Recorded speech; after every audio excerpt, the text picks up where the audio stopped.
And welcome to the Raw Review. We are the Dadley Boys of What Culture. I'm Adam Wilbourn, joined by Michael Hamflett and Michael Sidgwick, here to review everything that happened on last night's episode of Man and Raw. But before we get into it, if you're a fan of this sort of thing, make sure you subscribe to What Culture Wrestling on Apple Podcasts, Spotify, Amazon Music, and YouTube, where we do daily wrestling podcasts where we not only review Raw, but also SmackDown, the show formerly known as NXT 2.0.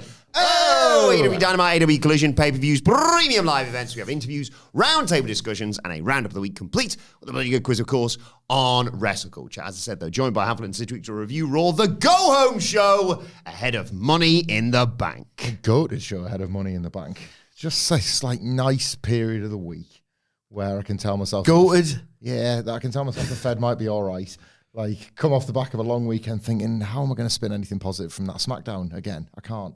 You don't have to. You can just tell the truth. Oh, I do. This is it, Sidge. I do. I wouldn't be self-indulgent. And from there, we tend to preview Raw. And then I'm sort of a bit of a downer of the Fed over the weekend. So I find myself like agreeing with Sidge on like this and this and this and this. And I remember, no, I don't agree with Sidge on Raw. I agree with him on SmackDown and to a lesser extent NXT and then broadly on Collision. Don't agree with him on Raw ever. Because it's class. Still class. There's still something in there. Like... Still something in there that no longer well-oiled creative machine. Every now and then, just seems to like show signs of life on a Monday night. Pretty big ones, pretty loud ones, pretty exciting ones. Every now and then. You come buckets over this slop every week. I would not say there's a million things to get excited about anymore. Thank you. 500,000. Thousands. Okay. Simply thousands. If you listened to the preview yesterday, you will have noted, hang on, Sidgwick got excited about something. There was no need. There was no need. Elements of the show were absolutely fine. Absolutely fine. The thing I was most looking forward to was not. I can't remember what the thing was. There was so much. Anyway, well, that's... I remember. Retention. I could see why, Retention. Yeah, because it was trash. But still good, but I get it. We have to weirdly start our review, not really the usual thing we do here, on a tangent. A basketball tangent, because that's how the show started with Michael Cole and Pat McAfee. So I'll head over to our basketball correspondent, Michael Hamflett. We are blessed to have an expert in myself in this field. Although less so now, because I'm kind of going off it, because it isn't a me and Phil final. You're beating yourself, aren't you? I'm beating myself off over 7 games, and... Yeah, not arsed. Oklahoma Thunder will play the Pacers. That's the thing, isn't it? Yeah, they enjoyed... if they lose, it'll be so funny. And they're going to. Are they? Well, they're not. Pacers? The Thunder are the favourites. Yeah. Heavy favourites as Who well. plays for the Thunder? I don't know. I've never taken an interest in them the entire way through. To be totally honest with you, they seemed the immediate best, and I was like, I don't care. I need some drama. I need like some story, and the Knicks were the story team of this year, and they went out to the Pacers, which is why Michael Cole was wearing the Pacers uniform because he lost a bet to Pat McAfee. Weren't they in Oklahoma as well last night? Yeah, so it was really funny. That worked out pretty well. Yeah, got a bit of heat for it. I suppose it would have worked out either way. Yeah, because they would have been the finalists. Yeah, and now obviously there's going to be games on like sometimes if all 7 are needed. You got games on a Monday, you got games on a Friday. And like Punk said, make sure to tune in to Raw and SmackDown. Mm-hmm. Like, watch the games, but watch Raw and SmackDown. Yeah. Sometimes games on a Wednesday. Just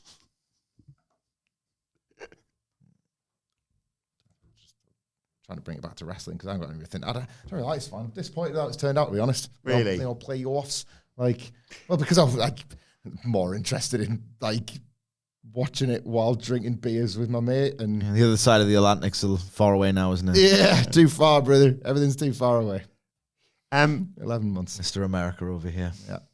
God, I miss it. I have sort of got into it through like sending you clips of Tyrese Halliburton. Yeah, yes. the choke law stuff's great. Is that who's that? Reggie Miller? Reggie Miller. Yeah, he was commentating and laughing along. Like, yeah, we got him. What's all this about the like curse of the Kardashians or something? Is that a thing? Not a clue. Don't know what you're talking about. Saw something about this. I think like they've obviously dated quite a few sportsmen, basketball players and what have you. And I think Timothée Chalamet and Kendall Jenner So Timothée Chalamet's, no, he didn't play for anyone, but Chalamet's New He's York. a A-list Hollywood actor, mate. Yeah. Right. Chalamet's, I think, is a Knicks fan, and therefore it's like, You ever seen Dune? No. Call Me By Your Name? No.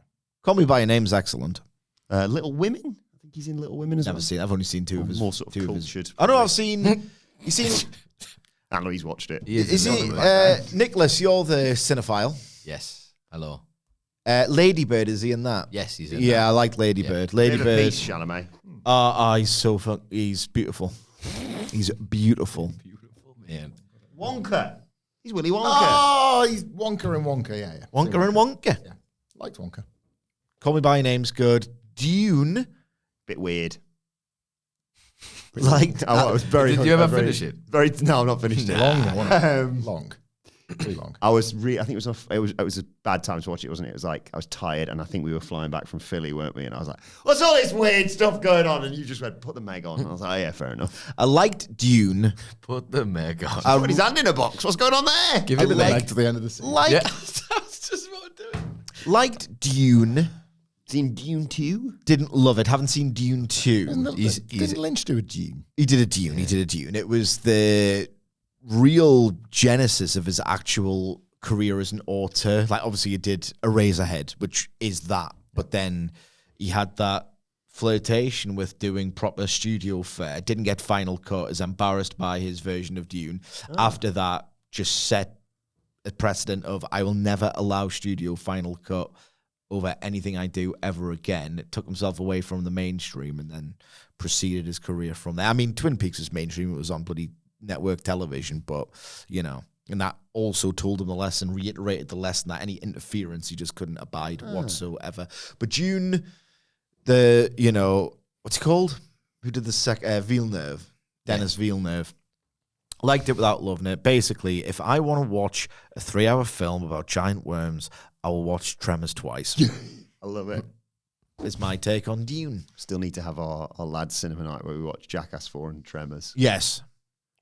If you haven't seen the second one, Sid, you should watch Dune 2. Is it really good? It's like, you like worms, buddy. You're going to get some real good I do worms. like worms. You do like them worms. I do like worms, man. Nah, and he's You're a wormsman. Yes? But speaking of cinema, let's get into Monday Night Raw because CM Punk comes out to start the show after that. Yeah. Is it great to be alive on a Monday night in Tulsa, Oklahoma, or what? Huh? Says it's summertime, Money in the Bank time. Ooh, what's that in the distance? A little bit of thunder. Huge crap. What was that for? Oh, the basketball. Cool. Okay. He also says it's summer of Punk time. Money in the Bank's right around the corner. He talks about being a 2-time Money in the Bank ladder match winner. He says it's time that I got some gold around my waist. There's a lot of good champions here in the WWE. Even longer list of challengers. Says about 2 people being top of the mountain. Quite understandably, not mentioning Obafemi in all this.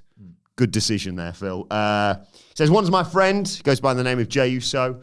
But Jey, respectfully, when I win the briefcase, it's me and you, brother, and it's not personal. It's just business.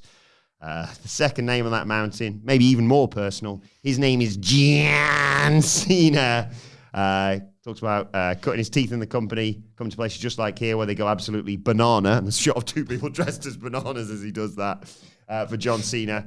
Now the tables have turned. He's public enemy number 1 because he sold his soul to a bald fraud goof. It just feels nice when he says that. I really like it when he says that. I like The Rock getting called a bald fraud. I like The Rock. I like The Rock. I f***ing hate The Rock, Sidgwick. Can I tell you? All right. get your own thing, mate. Oh, yeah. Sorry, Get Nicholas. his own thing. I can't be arsed with him. I was thinking about The Rock again this morning. Like, something else. I think it was later on the show. And it was just like, I was thinking back to that NXT promo. You know, like, know your role, shut your mouth and learn to enjoy the ride The Rock is taking you on. I'm yet to enjoy the ride, sir. Last year's ride was some of the best WWE stuff ever, really. Yeah, this is a new ride, different needs. Yeah, different but rides, different needs. almost as good ride though, because like that angle, Elimination Chamber, which you can tell he had full author control over, with like the Dusty's watch and the blood, and it's like this sort of what I love about Dwayne's creative is it's got this blend of like cinema, like actual cinema, unlike Levesque's version of it. like the stuff in the rain and like just the facial expressions, the way it's all blocked and everything, with some like proper harnessed pro wrestling energy. I'm a big fan of The Rock, mate. Like nothing else afterwards. Yeah, but like He did what he had to do. It's not his fault. exactly. Thank you. Thank you. Yeah. Road Dogg messed it up from there. When I win Money in the Bank, if I so choose, Plus, if I played out on Raw. John Cena, I've always had your number. Playing fingers in a lot of pies, clearly.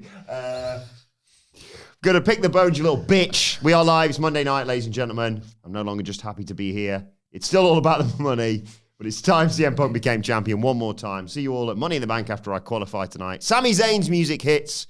He comes out, and as he's making his entrance, Punk's like, don't normally like it when I get interrupted, to be honest, but not mad about you. Crowd obviously loves Sami Zayn. They chant for him. He appreciates it. He was glad to hear CM Punk speak clearly about his goal of becoming world champion. Zayn had his own ambitions to become world champion, but that's no longer his path, thanks to Seth Rollins and his gaggle of bastards. He wants to emphasize the importance of the match, though. Tells Punk it's must win tonight. And he knows he's probably thinking about Seth and Bron and Bronson and what have you, but can't get distracted by them. He says he and Jey will take care of Bronson Reed and Bron Breakker tonight. He warns CM Punk that if Rollins wins the title, this place is going to turn into something they didn't like. We need Punk to win tonight. Zayn wanted him to win, but also wanted him to know that if he did win the world title, they'd be face-to-face in this ring again, and this conversation would be much different. Punk said he looked forward to it, and the two of them shook hands. I thought this was awesome. I thought this was absolutely awesome. The goodies for a bit before at least one of them turns bad in the short term, one of them turns bad in the long term. Again, centered around the world title. I think the booking of the world title on Raw is fantastic. Like, and there's loads of examples. Jey Uso's a champion. Yeah. Can you imagine that? I think the booking of Jey Uso is fantastic. Jey Uso, world champion. Like, we've been here before. It's called 2023, the best of times, when everything in wrestling was goated. There was a point where that Jey Uso character, as Sidgwick mocked me for, was integral to everything great about WWE. And now he's integral to the only things good about WWE. Like, Disagree, but okay. All the characters that revolve around this world. NXT exists, so. All the characters that revolve around this world title with their stringent belief that it should be theirs. Yes. Makes for compelling television. It keeps the prize as a prize, for one thing, which is ideal when John Cena's completely destroying the other one. So that's really helpful. It adds heft to matches that prior Jey Uso matches simply cannot. You cannot be like, hey, do you want to get excited about this Jey Uso match? Don't watch any other Jey Uso matches, right? So he's not got that. So instead, you have to like create the sales pitch around the next Jey Uso match, which they do effectively later on for the one we've got next week. That video package for him and Gunther was incredible. Sami Zayn and CM Punk continue to do so. Just big stars selling the biggest possible stakes in a very believable set of circumstances, and then you've got Money in the Bank where if Seth Rollins gets it done, like in both fact and fiction, like. I don't want to think about that because I don't like that as a heel. I don't like the idea of him like being world champion and in this character. I'm like, nah, like, And as a wrestler, I prefer Jey Uso doing that. Like, there was like this sort of real excitement around that, and now Seth Rollins has done it. I need one of the goodies to solve that problem. And then from another point of view, like, well, we've been there, and I'm less interested in that. So I've got like a vested interest in not necessarily getting back to Seth Rollins world champion anytime soon. That's absolutely tremendous. I really, really love Jey Uso as world champion. Like, as a booking device, I think it's absolutely inspired. Like, I'm really glad they powered through with it. And I'm not even discounting the naysayers. The matches stink. They do. Like, the good ones are all proven exceptions. And we're long past the point of that even really being up for debate. Like, I yet again remain steadfast in my belief that and context is everything. In this case, the matches do not matter. They are in a far better position with someone like Jey Uso, babyface, as a world champion than a Seth Rollins, like a half-decent worker that'll give you a dependable match, but far less interesting stories to spin off.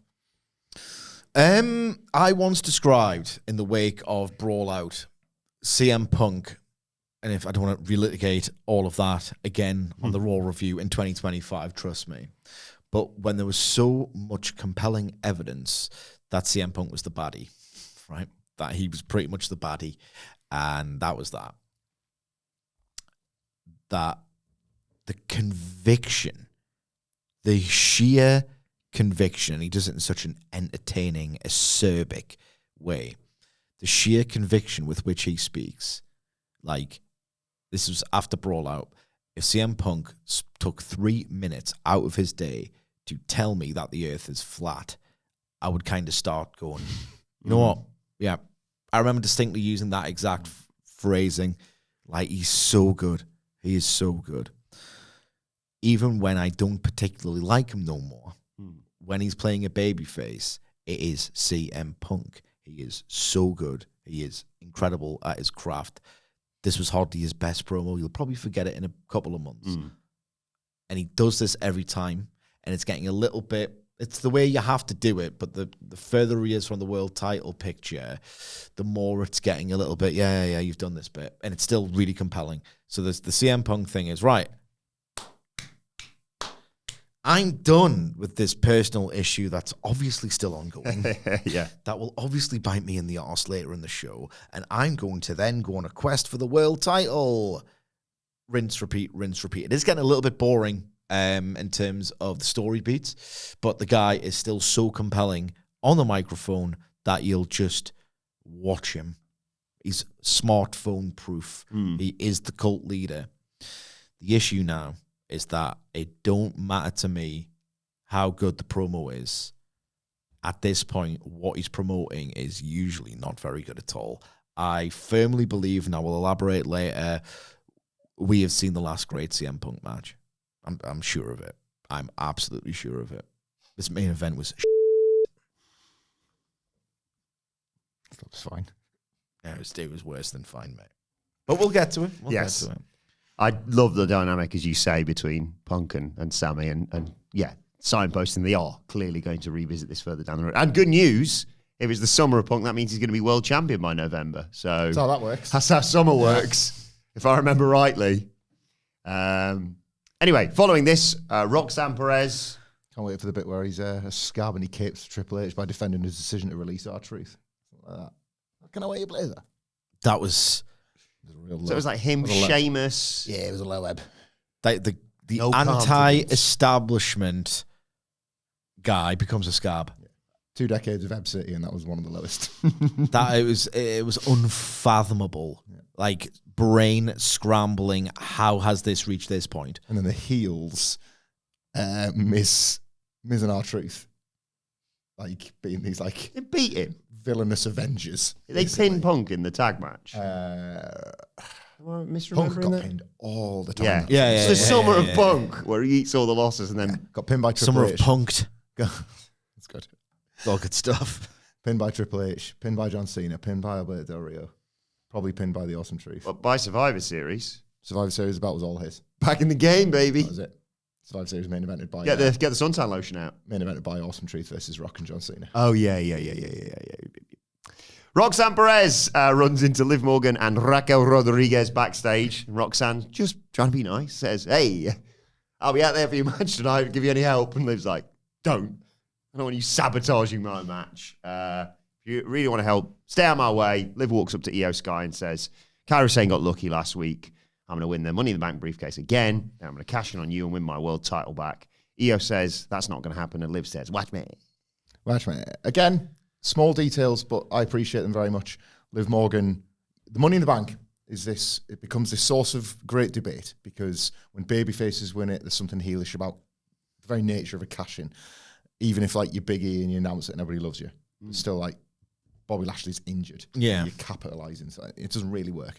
The only really good one was like RVD, wasn't he? Where he's like, I'm calling my shot for the ECW John show. Cena did it. RVD did it. There's a few cases of it. I am still broadly in favour of it. I think it makes a moment for people in a building that really sticks with you, and then you're more likely to invest down the line. Like you will remember those emotions, and you may go to a show. I think there's a benefit to it. Cash-ins have you been there for? At least 2. 2. Yeah. I think maybe 2. And I think there's an interesting nuanced debate about the Money in the Bank briefcase that came up from Triple H's comments, but typically it just splits into these extreme camps.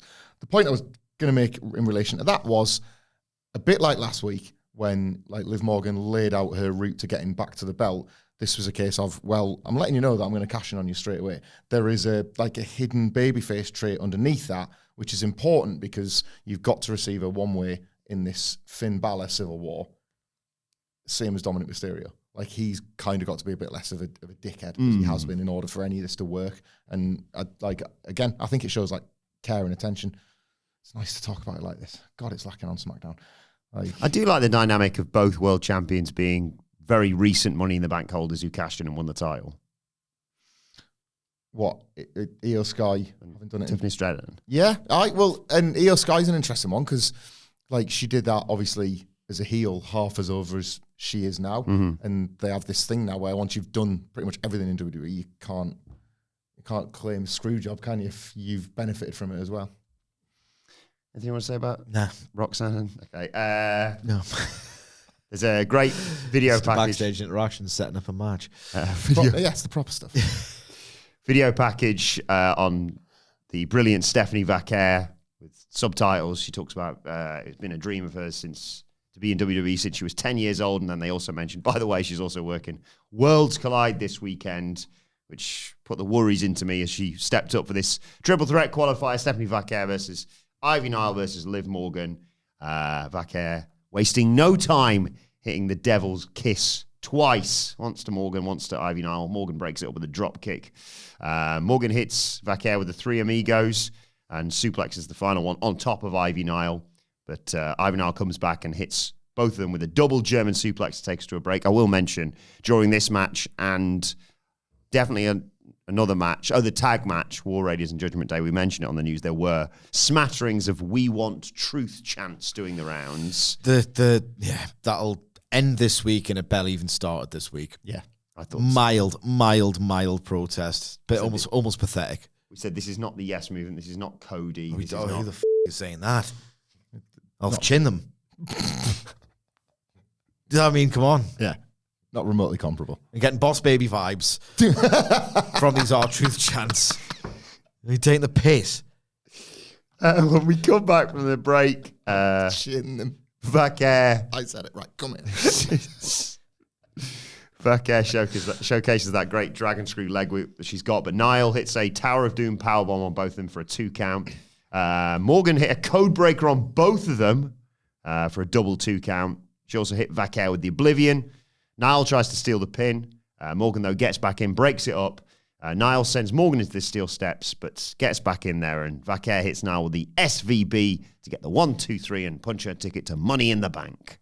Super effective. Like, just a spot fest, but it comes down to your investment, doesn't it? And I had, like, investment in 2 of them out of the 3. And most of the execution was bob on. I really liked Liv Morgan just disappearing off to the top rope to catch the both of them.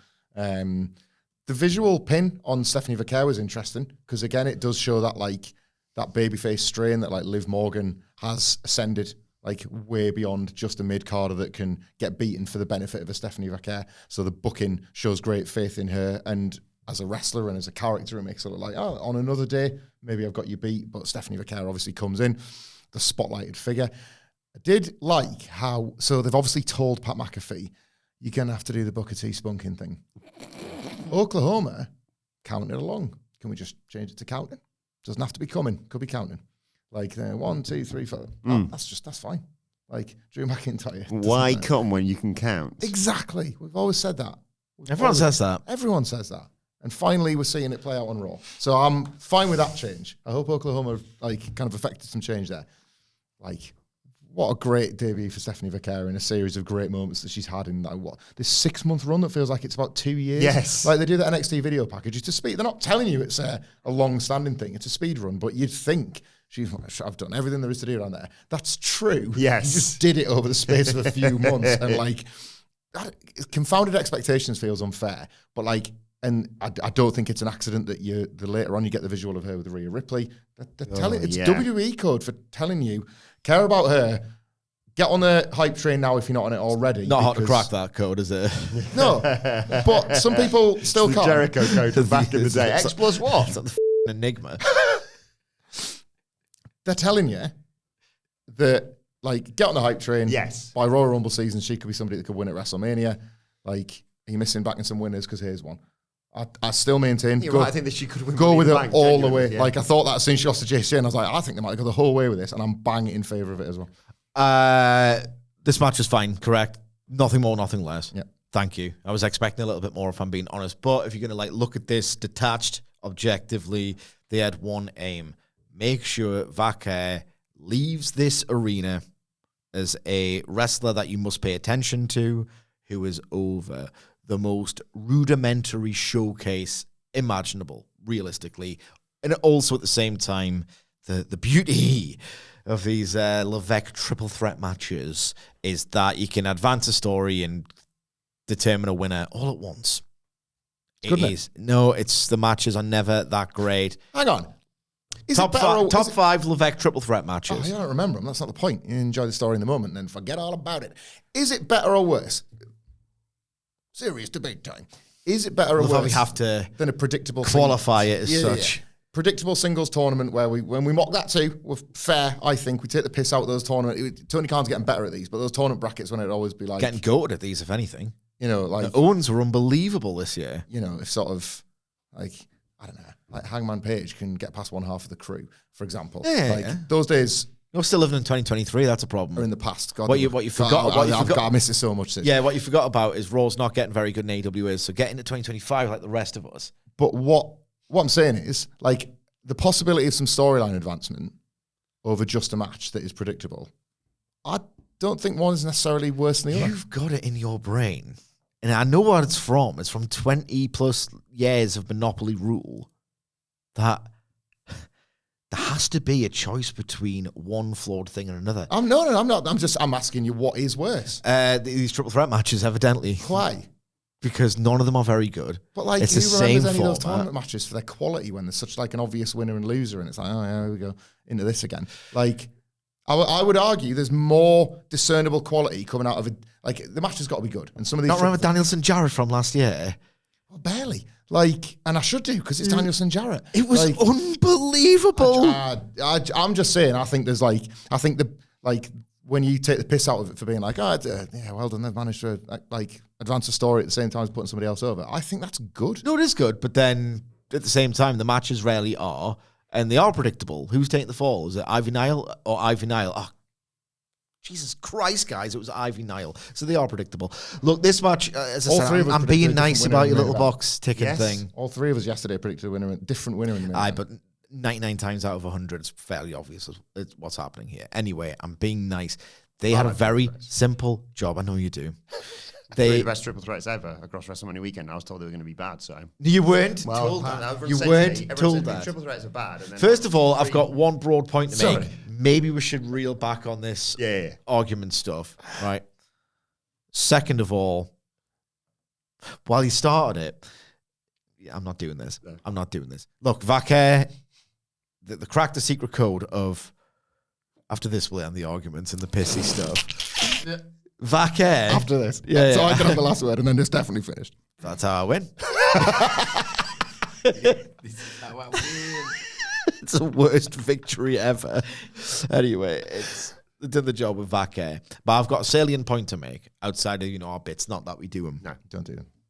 Thank you, Matt, for sending the updated list yesterday. Thank you. What I liked, genuinely, loved even about this Vaquer launch in the Fed, NXT and all the rest of it, is that not only is she obviously incredibly marketable, to use the euphemism, not only is she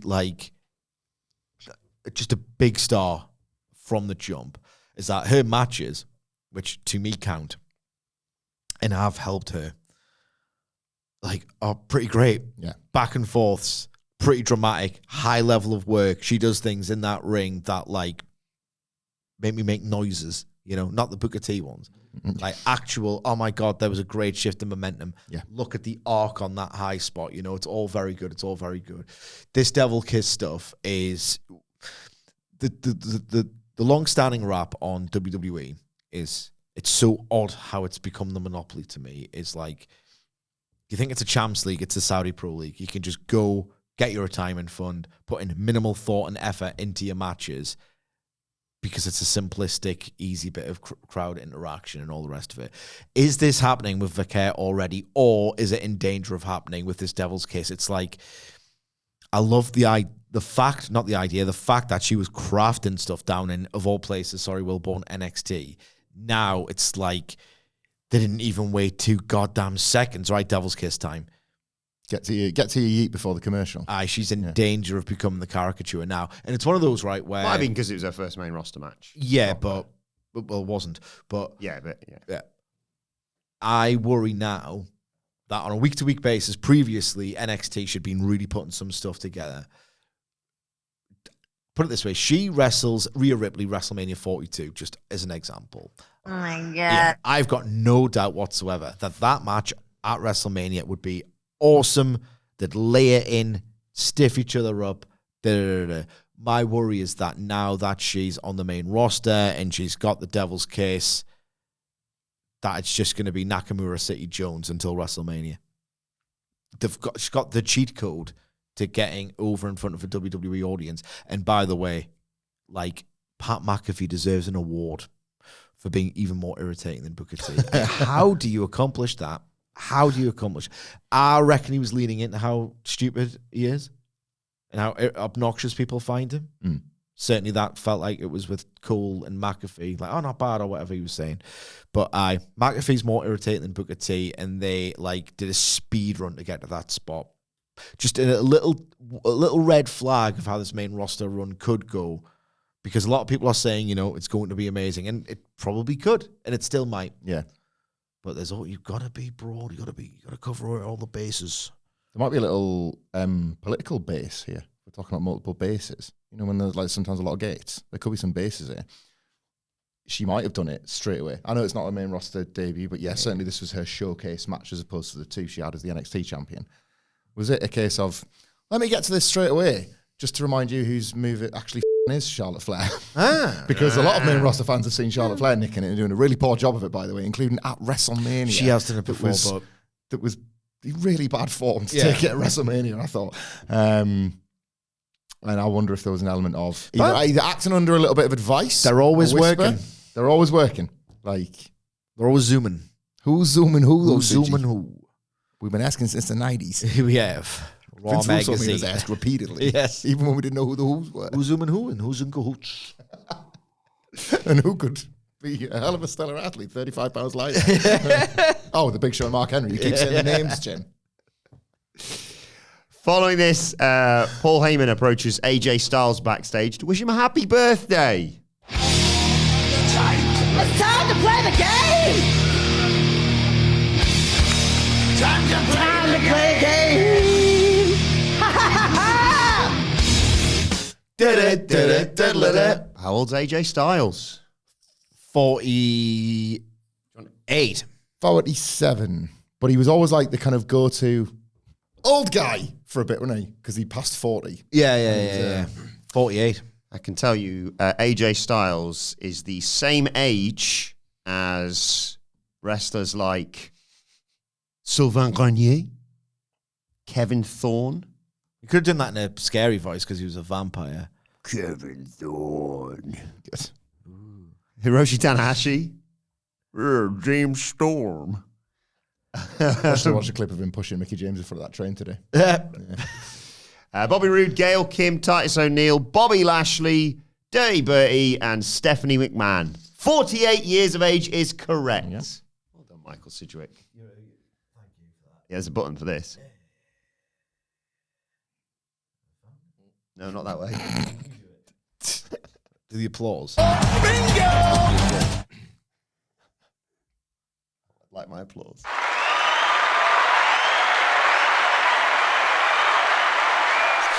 Like, it's so impressive to be 48 and still be AJ Styles at the level AJ Styles is at, which is diplomatic way of saying not what he used to be, but he's still, 10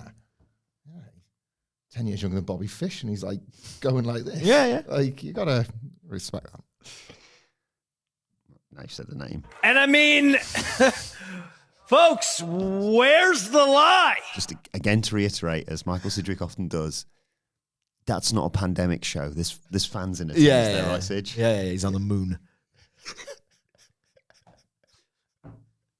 Bushing to the moon, if anything. So yeah, he was like, oh, bloody hell, money in the bank. Oh, crime and all the, call the bumps, and then we'll grab the briefcase and then cash the briefcase in. Don't worry about that. Go and fight Intercontinental Champion Dominic Mysterio. He's a prick, isn't he? leave Money in the Bank to Seth Rollins. Big sell, of course. And Styles says, hey, he must be exhausted, constantly chasing his next meal ticket. Yes, he's going to go after Dom in the IC title, but he's also going to go after Money in the Bank, and he doesn't respond well to threats. Try and push me out, I'll push back. He says, I know Seth Rollins has got a plan, but everyone's got a plan until they get punched in the mouth, and then he slaps Paul Heyman on the back and walks away. Aye.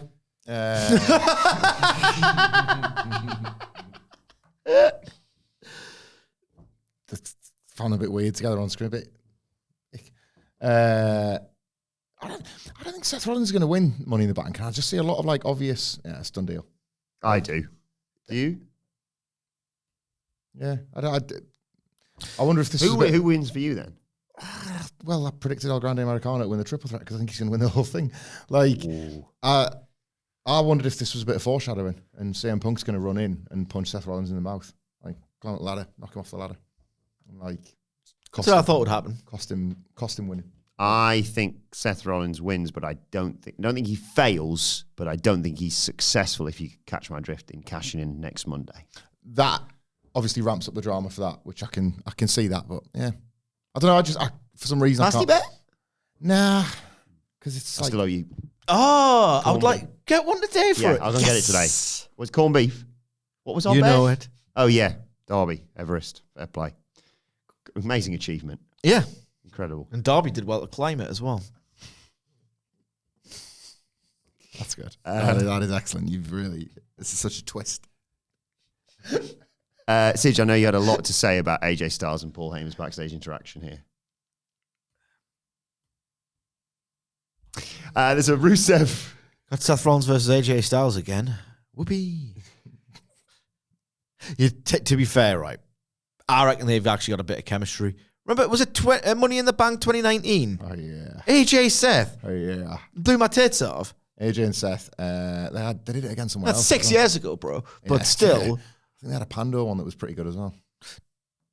Didn't they have a Saudi one that was not that bad? Yeah, for the world title. Oh, we watched it in Vegas. We did.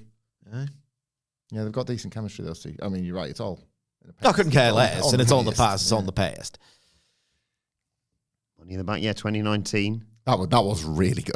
That was Seth's first defense, wasn't it? Yeah. Because AJ was like the work rate Kane for a bit, wasn't he? Yeah. He's not winning the belt, but you need to chuck him in there against somebody. Just run through that card. Stunning counter in that. Money in the Bank 2019. Yeah, remind us who won the briefcases. Bailey won the briefcase. Charlotte, who just beaten Becky Lynch. By having beaten Lacey Evans, or at least gone to a DQ in that or something. She had to defend the Raw and the SmackDown. Brock Lesnar won the men's. Mustafa Ali was stood there like a tit. I should probably do something about this. He's going to get here in a minute. It's like the Austin Powers gag, but real. Yeah. When Brock Lesnar ran past that ladder and just nearly pushed it into the crowd, knocked over a cameraman, it was just I've got to go really fast here because it's stupid. Pre-show match, the Usos versus Daniel Bryan and Rowan. Yep, that was Daniel Bryan and Rowan had some all right matches. They won the tag belts. Bryan on the pre-show, just over a year after returning. Yeah. In a run so bad they had to turn Daniel Bryan heel in 7 months. He just lost the belt to Kofi Kingston. They had to make time, Michael Sidgwick, for Shane McMahon versus The Miz in a steel cage match on the main card. Rematch, WrestleMania rematch, the big one. Ray beat Joe in 1 minute and 40 seconds. Because Joe had beaten him in 50 seconds or something, yeah. And Roman Reigns beat Elias in 8 seconds. Jesus Christ. Love those days.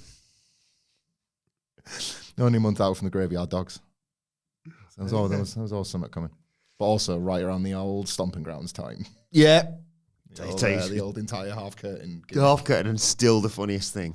Who do we put on the poster for Stomping Grounds? Seth's very popular right now, or at least we're trying to make him very popular. And he's got and he's got a move that literally uses... And he's in the main event. Roman Reigns fist. Good idea. Stomping Grounds, huh? Punching floors. And that was when he had his punching pillow. Yeah. Ow! The cushion. Did that set off the pyro? Yeah, it did. That SmackDown set on Fox when it first launched was absolutely class. The parenthetical set. Oh, God. That looked so great. God, Pando took so much from us. I did like on College, was it Hechicera? Who was it who came out who went, whoa, and then the power went, bum, bum, bum, bum, bum, and he went, whoa. I usually fast forward through the entrances. Yeah, I do normally, but It's just a time saver. It's a time saver because what you do is you fast forward through the entrances and such. Therefore, you can watch the matches on normal speed and get the most out of them. 1.5 is better. You get a fault. Makes the slower wrestlers look faster. The faster wrestlers look crazy. You should dare yourself to watch It's all certain wrestlers on normal speed. PLEs and stuff. It's all like they're always like normal speed. A lot of them are watch live. Yeah. So that ends up being like You get a more accurate impression of how certain wrestlers are still operate if you watch at normal speed. I think you should do this. Yeah.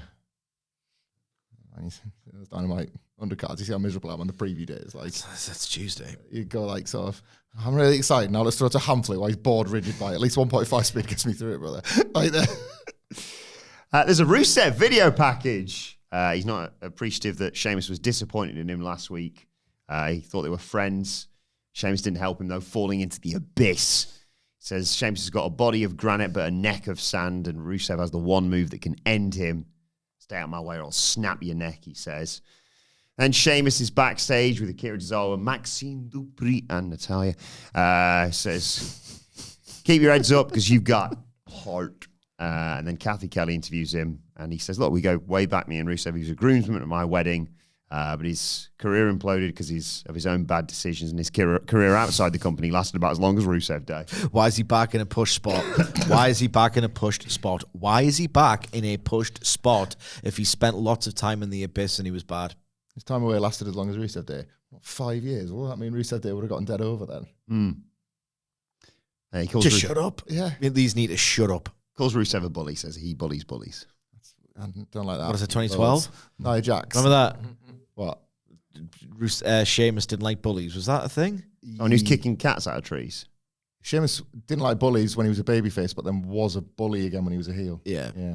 And he bullies bullies. That's like Nia Jax when she said, I remember if somebody's bullying you, you get big and strong and kick their ass. Couple of questions. What if there's 3 of them? Yeah. What if there's 3 of them in year 8? You multiply and you kick their ass. What do you do then? Yeah. 3 of them in year 8. What if there's literally 3 of them? So. Can't I? Any other advice? What else you got? What else you got? Under your bullying learning tree. I like the Rusev stuff. It's bollocks. Total bollocks. But it's like he used the what was it, body of granite neck of sand. That was cast against him, wasn't it? That was the whole point of the Redeemer's one flaw. But this is not that. So you can repurpose that if you want to. It needed a bit of something. And this idea that like he's not going to sanction that everybody's sentimental favourite, hope he wins the Intercontinental Champion, Sheamus, is in fact this old guy who is fragile and he wants to do something about it. For the first time, I actually felt something for Rusev back in WWE. So he wants to prove that just how back he is by just breaking Sheamus's. That's fine. I don't mind that. Yeah, echoed. Then we got the War Raiders versus the Judgment Day being represented not by Carlito, but by Finn Balor and JD McDonough. More R-Truth chants during this. New Day on commentary. Briefly, there was a bit where someone was going to get chucked into them and they got pissed off with this and tried to get involved. Referee chucks them out. We go to a break, come back, and Eric comes in to clean house. There's a pop-up headbutt for a 2 count on Balor. Balor fights back, misses a coup de grace. Ivar gets him in position for the moonsault, but Roxanne Perez comes in to distract the referee. That allows McDonough, I think, to yank Ivar by his beard into the post. Knocks him down. Balor, coup de grace, 1, 2, 3. They pin the tag team champions. Yeah. It's big. Title shot is something. If they win the tag titles at the same time that Liv and Raquel lose theirs, it's very funny. This is it. Like more belts in the Judgment Day helps that story nicely. We're right back to where we were before WrestleMania with the New Day. They just happen to be champions. It is a like continuing perpetual. Oh yeah, I should have said former champion. Sorry. Yeah, continuing perpetual fumble, like with the New Day. You get like a little. Give them the belts. You're gonna make the division any better? Right? It is. It's probably not going to get. There'll be a load of reasons. Said it on the news this morning. The R-Truth thing is another one. any boom period or any like successful era, it's death by 1,000 cuts. It's never just one simple thing. Like even when it appears like it's one like brawl out punk, it's always more. It's always more than that. And I think when we do the long list, 100 things, whatever, like it's probably not getting spoken about enough at the moment how much the failing of the New Day in 2025 is one of those things. Like you had an like almost unmatched amount of credit in the bank for this turn on account of how effective that turn on Big E was. And I hear myself whinge about in this podcast, and I know you agree, Sidge. I don't hear it anywhere else. I don't read it. I don't really like what the frig are they doing with the New Day. I've read sentiment that I don't see a lot of it. Like how maybe that's the worst thing that no one cares. That's it. Like there was even a Big E reference during an ad break thing this week, wasn't there? They were talking to someone, saying you need to get rid of them like we got rid of Big E. Yeah, they're still doing funny stuff. I saw Xavier Woods like wishing Ridge Holland the happiest of birthdays. Like making a point of happy birthday to you, mate. Yeah. Like they are kind of still fighting for this title, or at least they understand who these characters are now. But you wouldn't think it from watching TV. Like Twitter and Raw are still very different things. This might have been me foggy-brained, waking up doom scrolling rather than a true indictment of this New Day term. But I remember reading that tweet early in the morning and thinking, like, was it sarcastic from Xavier Woods? And he was just hadn't forgiven Ridge Holland. And then, no, he's a heel on TV, and that's why it's like, well, it can't be going that well. Or maybe it's just, I'm an idiot. He was overtired. But ultimately, yeah, I mean, the commentating on these 2 3/4 star matches, the absolute epitome of what I have tried to coin as the new bad. There is a new bad. There's obviously still old bad every now and then. I mean, Jey Uso's a champion. It's a new bad. Yes, it is. Yes, but this new bad match of the most blandly competent, everything's done in the so-called correct order and the moves are quite impressive, but soulless nothing churn. This is just more new day commentating over new bad stuff. Yet again, week after week after week, it is dismal, phoned in, factory settings, Triple H TV, and I cannot watch it. We get a video promo from Becky Lynch. Says she's only been back for 6 months, and Lyra Valkyria has already cost her the tag titles and her chance at Money in the Bank. And yet Valkyria is the one accusing her of taking away opportunities. She doesn't understand greatness, what it was, and she'll never achieve it. She's forgotten everything that Becky's done for her. She's in a lose-lose situation, Becky says, at Money in the Bank. Either she wins, and then Becky will never face her again, and she's the best thing that ever happened to her, or Lynch wins, she has to raise her hand, the same hand that's going to hold her down. We might as well run this also into the segment with Lyra and Becky. Lyra comes out, calls Becky a coward for talking big backstage. She calls her out to the ring, out comes Becky. Becky goes to speak, but Lyra Valkyria tells her to shut up. She calls her delusional, says her downfall needs to be studied. Yes, Lynch worked hard to get to the top, but she only stayed there because she gave up being a good person.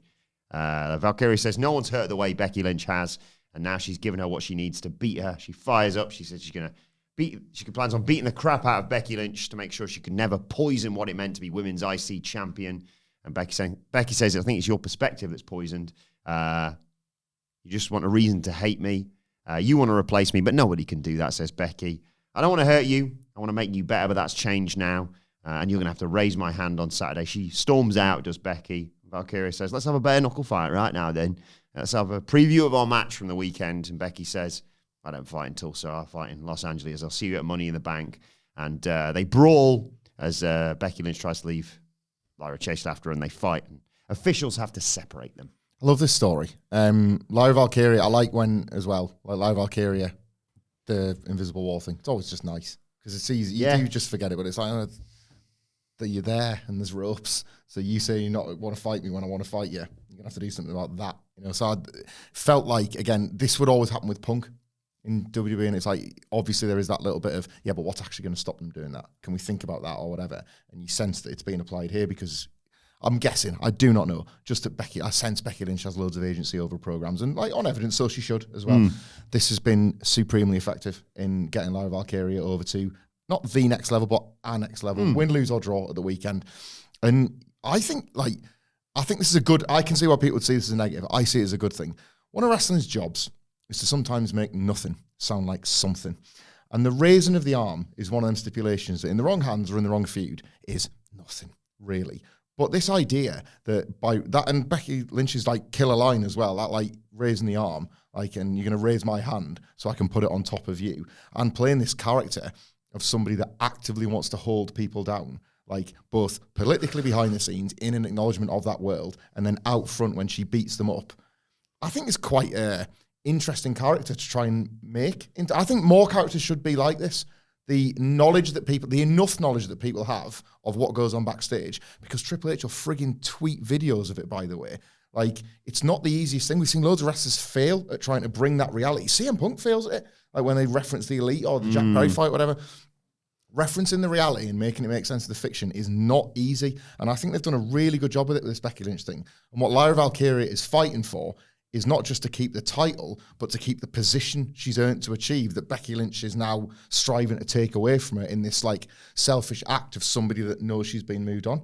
I think this is like a really strong story, and like so far so good with the matches, which, you know, I'm not a complete like idiot or a philistine when it comes to the matches. I do understand that something is going to be elevated by match quality, and the fact that you've got faith in them delivering the ring helps this too. Like strong stuff all around for me. This is like, it's not something that I have a particularly intense emotional response to. I don't know why, I just don't. I think Becky Lynch is like, she does all the right things, and I do think that she wants to see a good future for women's wrestling, and obviously this is part of it, and she does things in the right order, and this makes it sound like I'm completely bored of her. To an extent, that's not inaccurate, but this will work. I know it. It's like you do this sort of like base, like process. There will be output at the end of it. It's like it's like a training drill masquerading as a pro wrestling storyline. And I don't have a big emotional response to it, but it will work, and it is working. So in a football, it's on the pitch. They just do the same stuff over and over and over and over again. You wouldn't want to watch that, but you'll watch the match on the Saturday, you know. It will be effective. I just can't pretend that I'm particularly enthralled by it. One thing I will say is, caveat, because I don't want to just be one of these podcasters who says WWE fans are thick, ignorant, idiot arseholes. I've met so many of them. I've been so privileged to meet people who lean WWE. When I've spoken to them after the live shows that we do, or just in and around stadiums at live events I've been privileged to attend, like I don't think, genuinely I don't, that there's this image of the WWE fan who's this ignorant idiot, and we live in that online bubble will harm this perception. I've been out there, I've met them, I've interacted, I've had great experiences with them, but at the end of the day, stop doing your default stupid, what? I find it so pig ignorant. What? What's this one saying? What? And then eventually they'll cut a good promo and go, oh, I'm into this. Yeah. Shut the up. And be into it from the start. Yeah. At some point, hang on, have we reached it? When 2000 was what? Or 2001? 2001. 2001. Summer. Jesus. 85. Yeah. I've lived with the What Chant for over half of my life. I have lived with the What Chant for over half of my life, and I never get less like, I just irritated by it. Yeah. I don't disagree. It's yet another one of those things. The cuts are gone. When people show me footage, literally, of like 2019 Fed, like, look how bad we used to have it, and isn't it great now? No, not really. Great. Let's use words a little bit more sparingly. But when they go back, like every now and then you'll see it on the For You tab on Twitter or whatever. Oh, these camera cuts used to be insane, bro, and all the rest of it. It's like, yeah, they did. How did I watch this? Punches in the corner's the one that was. It's like, how did I watch this? Punch. So that's gone, and I'm glad. But there's still a lot of aspects of WWE production and programming, and they don't have control over the What Chants. Kick people out. Say what? You're out. Yes! Got loads of people who want tickets, so see you later. Yes, bro. I hate it as well. I thought it was really annoying during this. I was like, I really like Lyra Valkyria. I like this feud, like what they're doing. It takes away from it all. It does take away from it all. And what annoys me is that it's considered like a victory that she manages to quieten them down at the end of the promo.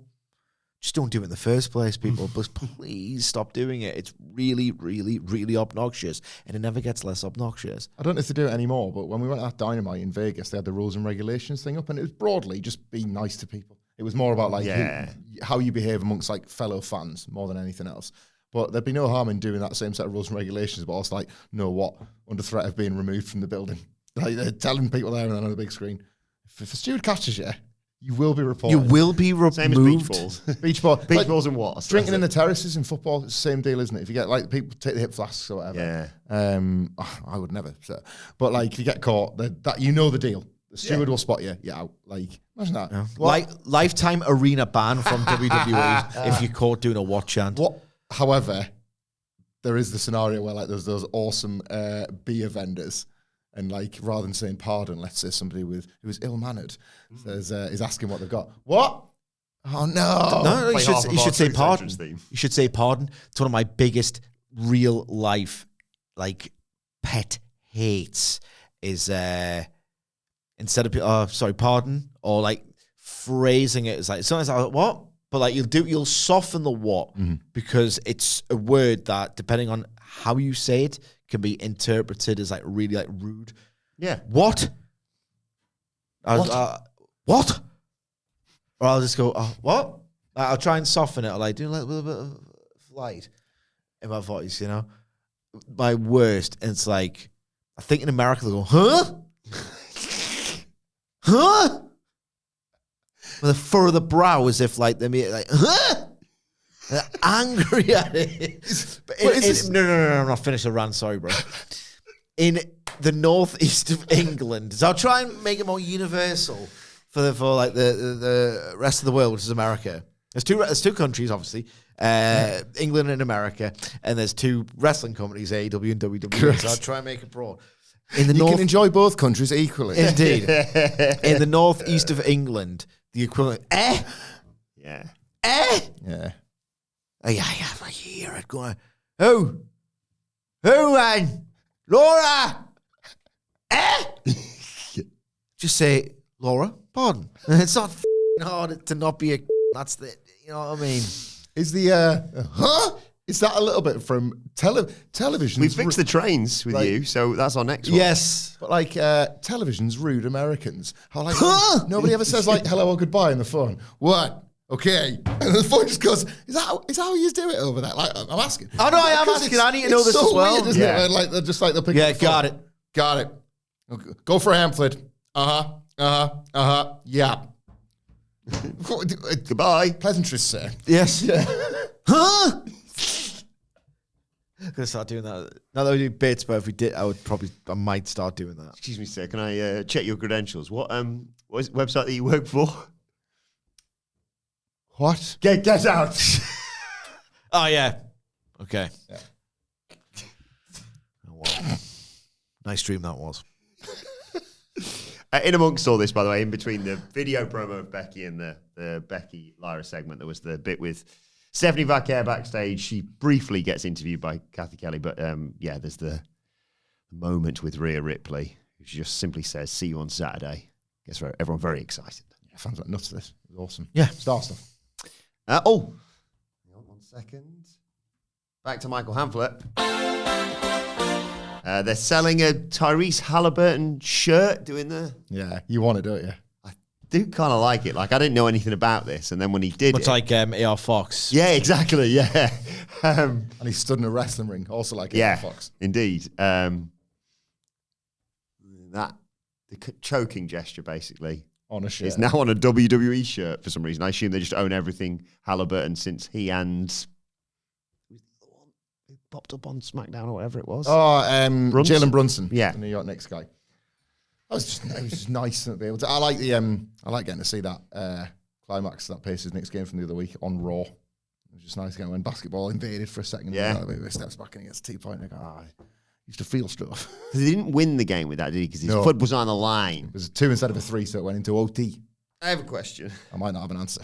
This is probably like the version, and apologies to our American viewers, or just any basketball fans who know the sport. This must be like when someone turns around to us and is like, what's the offside rule? What's a technical foul? And how many can you get? I never know, man. Okay. I don't know sometimes why they only get one Because I free quite throw like the or referees two. thing. I'm like, and I don't know what it means. I have no idea. I feel like... What was that again? Hang on. Like points to the person who's doing it. Technical view. But I don't know what that means or how many you can get. Do you know, Nicholas? What's that? About He wasn't paying attention. Yeah. What do I know about? what are technicals, and do you have like a limit you can get before you're out of the game or something? I mean, I haven't got a clue. But fortunately, there's this amazing tool I've got called Google. Aha. In basketball, a technical foul is a foul that is not the result of physical contact between players during live play. So yeah, because I saw it's all Instagram. It's all him and Instagram basically. I saw like top 10 controversial. I love that obviously. Yeah. Controversial technicals in NBA history, and someone got it for like clapping. They like missed a shot and they went and they were technical. Yeah, maybe. Also says that in the NBA, this is all generated by Google search, by the way. So if this is wrong, it's not my fault. Yeah. In the NBA, a player or coach is automatically suspended for one game after receiving their 16th technical foul during the regular season. So it's like yellows. For every 2 additional technical fouls received during the regular season, they will be suspended for an additional game. Oh. And in the postseason, the number of technical fouls that trigger an automatic 1-game suspension is reduced to 7. Oh, that's So big. it's double jeopardy. Still seems fair. Yeah. Like 7 technicals over a single post. That's like And 16. how many games you have in a I wasn't sure if it like 6 applied games in a per game like bookings. stage? Yeah. Yeah. Seems Well, reasonable. you know, we're learning. We're all learning here. Penta has a video package back on Raw, talking about the wrestling thing now. Says winning Money in the Bank is his destiny. Ooh, don't say that. And then I sense this was probably... Penta's promos at this point might as well. It could be worse. I could be Phoenix. Then we get a huge... Jey Uso's out there. Sami Zayn's just living his best life. It's awesome. And then it goes into a break, and I was like, I know what this is doing. And what did they do, actually? Because they like finished, and then it's like, I was like, still says there's a minute left here, and Jey Uso's entrance is finished. And it'd be weird to bring out the heels in an ad break. I tell you, it would be strange, wouldn't it? Yeah. So what they did was, Yeah. they thought, should we wind that back? And here we go again. And they did. And it's How are you not class. bored of eating? Eric likes eating now, so Everybody likes eating. kind of. I mean, I don't. The eatings are getting hotter and hotter. You see, I just don't like. Wade Barrett not realising his mic was on. He was just basically like a whole look at that, but it was for eating. Eating Jesus Christ. big titties. Both were That's what it was for. That's what he did it for. both apparently worth the whole. Eating and creeping. Yeah.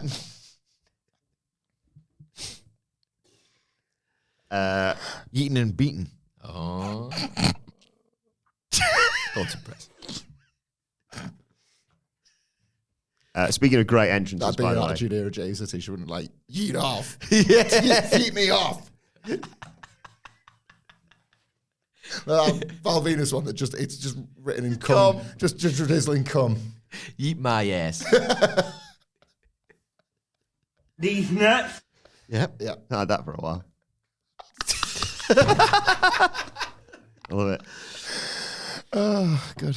Yeah. Speaking of great entrances, I love the Yeah. Bron Breakker, Bronson Reed. Just coming through the smoke. And Paul Heyman there, like sort of 30 seconds earlier. You come, my boys. What have I got to worry about? So early on, Jey thinks it's a good idea to speed Bron Breakker up by Irish whipping him into the ropes. It's not. He just runs Jey Uso over, takes to a break early on in the match. When we come back, the heels are working over Zayn, but he hits Reed with a tornado DDT, gets the hot tag to Jey. He runs wild until Bron hits him with a gut buster and goes for the super spear. But Jey caught him with the super kick for a near fall. He puts Bron in a sleeper, but Bronson Reed breaks it up with a senton, misses a splash on the apron. Zayn tries to hit both men with a dive, but they just catch him. But before they can do anything really bad, Jey wipes out everyone with a suicide dive, and Seth Rollins runs down to curb stomp Jey Uso for the DQ. They set Zayn on the announce table, and he's going to die because Bronson Reed was going to do a tsunami off the top turnbuckle to the commentary table on the outside, but Punk pops up. He attacks Bron from behind with a chair, chucks it in Bronson Reed's face, goes after Rollins, who bails. Bron is fizzing. But Seth calms him down and says, we literally know where he's going to be later on tonight. Just like tremendous show long story stuff, what we get to later on with the rest of these. Again, the goodies are mint at the moment, and the baddies are pretty good too. Like, I really, really like this lay of the land that they've set up on Raw. The match was like just there, really. Like, Jey Uso and Sami Zayn have got that chemistry that they've kind of always had.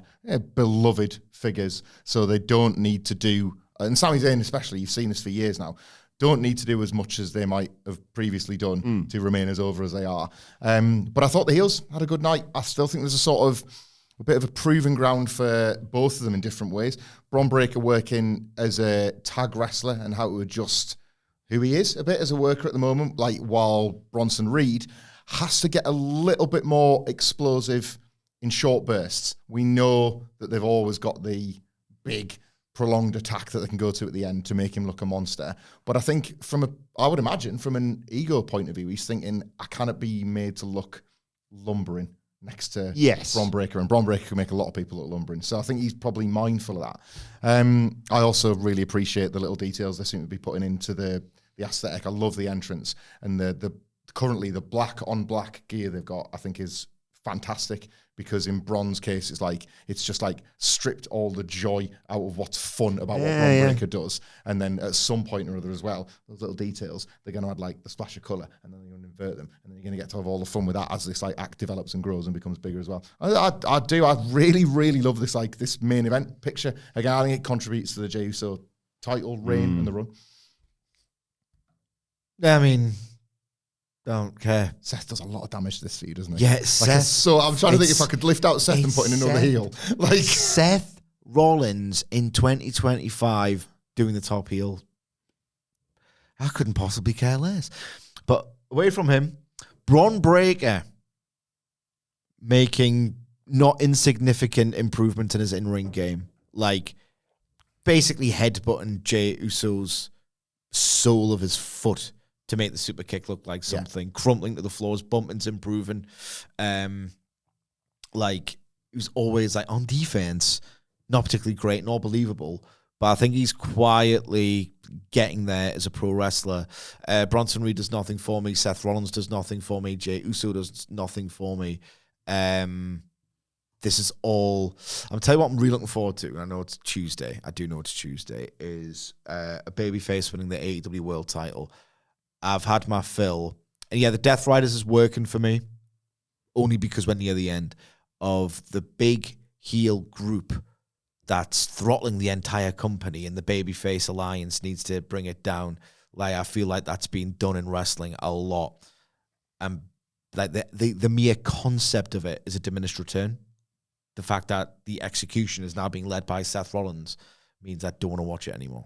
I wonder if that's why. And increasingly, if you look at the Netflix figures, not many other people do either. They are doing 500,000 on Max, though. So No, that's worth AEW, paying though. That's attention. AEW. Well, there's their figures. So. You really made me think about if that's why subconsciously I don't want Seth Rollins to win the world title, because there was enough people saying, hey, is Moxley It's happening again. Is Moxley just kind of a lesser bloodline? And then is Seth kind of a lesser Death Riders? And there's just this like shield law of diminishing return. Yeah. Heel What's title. Dark State then? Oh, God.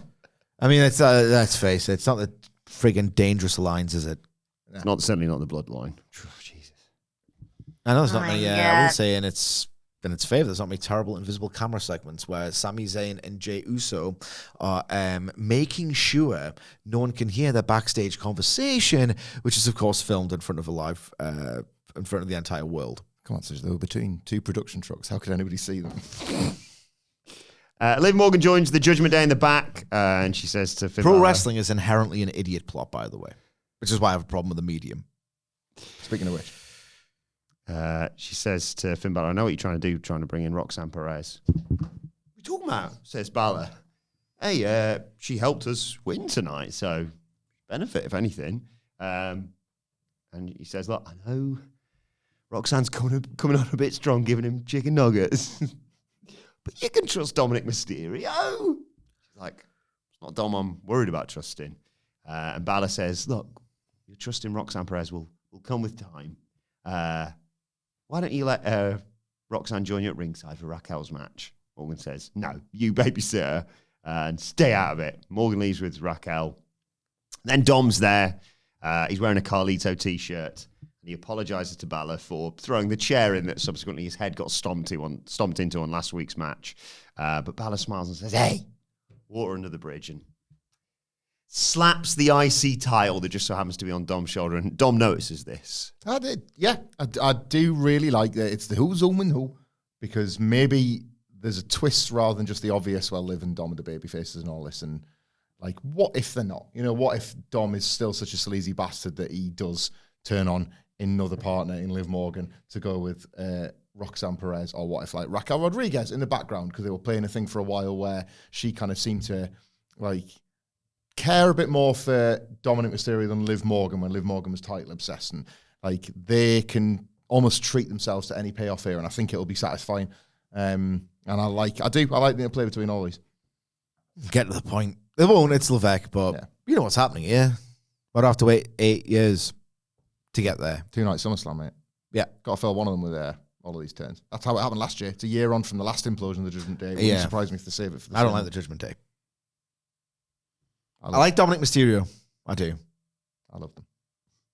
It's like a 5-year-old kid reviewing this. I like them, but I don't like him. Yeah. I just don't give a f***. Like, Raw is so f***ing boring, mate. It's so... I don't know how you can sit there and even dare. I find it incredibly repetitive, tedious, synthetic, lifeless. Like, Jesus Christ. I don't get it. I don't get it. I think like this is pro wrestling, baby.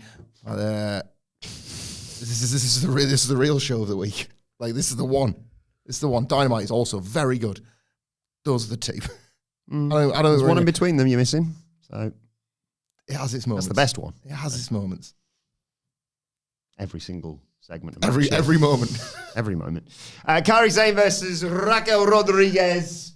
Zayn dominates We early always on. like that. Doesn't matter. Liv Morgan gets It's in. always like what? Just like this with a Fed. I mean, It's something changed it's when really Levesque. 8 years broadly. Yeah. It's I called it terrible when it was terrible. I know you did. I I can know. see the. I just never thought there was still the part of you inside where it's like, God damn it, I hate how bad this is. And I loved it personally. Do you know what I hate? When preachy on Twitter say the company isn't a sports team. No, yes it is. The Fed's my favourite. Like off, in fact. Like I remember the first time I realised that with you. That was when AEW started. same. And I'd never realised it. I was like, you were just finding things that weren't. And there was a lot of things I wasn't into at the time.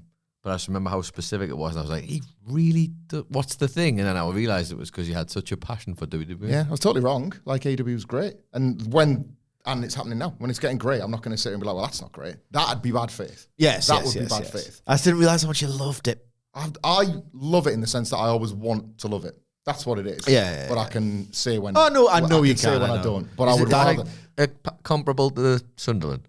Yeah. But if I had to pick, I'd pick WWE. Here's the cold reality of this, right? Not to make it all dark and political and all that. We've talked before about, like, obviously the way football is going and what's happening with Newcastle United. I would be like, that Sunderland thing, that's really done something to me. But I've never done it with WWE, have I? Do you know what I mean? I've never been like, arms folded, now I can't enjoy this WWE anymore. With what's happened since 2018 and the Saudi Arabia deal. Like, Everything before that was awful as well. yeah. Yeah. There's loads of it. That Bloody 2019 loads of thing was awful funny. moments. Like, Like I know we've talked like every now and then about what happened to your brain in 2019, or what we discovered about your brain in 2019 when you came in battling pneumonia to make sure that you were on record on the podcast as saying NXT was better than Dynamite this week. yes, they needed a bit more fairness in the audio at the time. There was a lot of sugar-based office bullying going on between the AEW team and me. I've never There was no seen- Fed team because there was no team to fight for. I've never seen someone so visibly ill in the office who needed to go home. I was COVID patient zero. Like, that's what we were dealing with. Like, late 2019, it was real bad. Don't know if you were. Well, maybe not. Don't know if you were. But it was, You were ill. I was really ill for a long period. It was a lot of bloody Wednesday night. You watching it live, yeah. Double screen it both weeks. It was exciting until it was killing me gradually. Yeah. Yeah.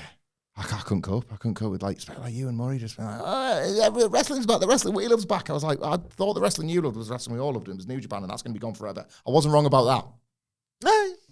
Like, good for the Indies, they said. Not me. I didn't say that. You didn't. Jesus A lot of Christ, people come did. on. Put words in my mouth. Kairi saying, And then like every now and then I was actually right, but then at this point it's like, well, your credibility is shot because you've friggin' caped for Johnny Gargano or something. Still good. I wonder. I'd love to do that. You know, like a little. If I had more time a week for a wrestling rewatch project, it would probably be 2019 AEW. Genuinely, because I'd love to watch it. So far removed from it for one thing, but So also much with, of it. do like a Twitter page, like, right, I've heard all this good stuff about AEW in 2019. I'm watching it from the beginning, and then just like tweet your reactions that are 100% genuine. 'Cause you've So never watched much of before, it. So. And I can say this as a guy who fell in love with the product. Was very much, I mean, this match exists to just, like, something like format was just collision. Like, this wrestler, we need to reinforce that they are winners, so they'll win. And the ranking system did help. And you'll go back and watch some of it and think, oh, God, what's the point of this? Or, you know. It got a lot of good faith, didn't it? Like a lot of good faith. I was still there. I think to be fair, I was still sitting there with you on NXT. I still thought it was a lot closer than just done. That was a couple of days. If I've outed him, so I'm going to out you as well. I remember there was a couple of days where it was like you come in and it would be just so average, and it was like, let me find the 10 good reasons why this is literally goated. Yeah. And then I was like, on the other side, and here's 10 good reasons why this is goated. And then him in the middle going, I just like wrestling.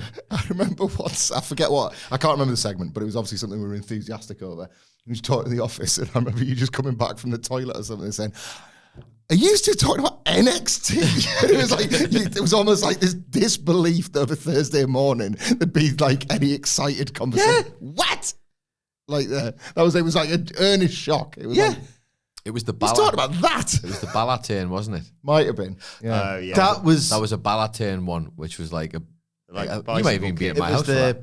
And then- overhead kick. Yeah, and then we came in and he was just like, "You joking?" It was like, "That was class." and as well, like the Survivor Series running was class, and I loved it more because WWE were cheating. Yeah. It was like we've always done Survivor Series 3 brands against each other in matches that make absolutely and then you've no got like sense. little tossers like me going when Levesque goes, and they beat a developmental. Big deal. When you won Survivor Series, there's a third brand then, wasn't it? One Survivor Series because the other bunch were like being stuck in an airport in Saudi. You remember? Yeah. Couldn't get back. Had the like Thanks, the really WWE. like the basically the sort of proto Triple H era SmackDown. Where he just like booked all of his favourites in a series of like really well received matches. Adam Cole, you can work, can't you? I've been working quite a lot, to be honest. I'm mummified, Paul. Yes. You want to go 15 with Brian? Okay, boss. Whatever you say, sir. Anyway, Kairi. back. Yeah, everybody be happy with that. Aye. That's my rule-proven exception about the no signings thing. Adam Cole back to WWE. Oh, okay, yeah. Kairi Sane versus Raquel Rodriguez. Liv Morgan gets in a cheap shot early because Kairi's dominating Raquel. A high crossbody as a result of that from Kairi Sane just gets caught out of the air. She hits a basement blockbuster, and then Morgan gets on the apron for a distraction. But IYO SKY comes out to cut her off, and they fight. In amongst all this, sounded really bad, this. I don't know what they did, but Sane kicks Rodriguez's head into the ring post, and he makes this awesome noise. I was like, Jesus. Yeah. Love the insane elbow, of course. 1, 2, 3 for Kairi Sane. She pins one half of the women's tag champions. It looked good, and there was still a couple of whiffs here, but it needed to because Kairi, we kind of talking about this now, she's in need of just a run of decent matches. No, she's finished. She might be. I like the booking. I like the Liv Morgan stuff. Liv Morgan distracted with IYO SKY, and again, you're kind of creating this idea that Raquel Rodriguez is like, you got your eyes on the prize. Yeah, you're forgetting the fact we're already champions. You want to be champion again, yeah? Fights all that. Couldn't care less.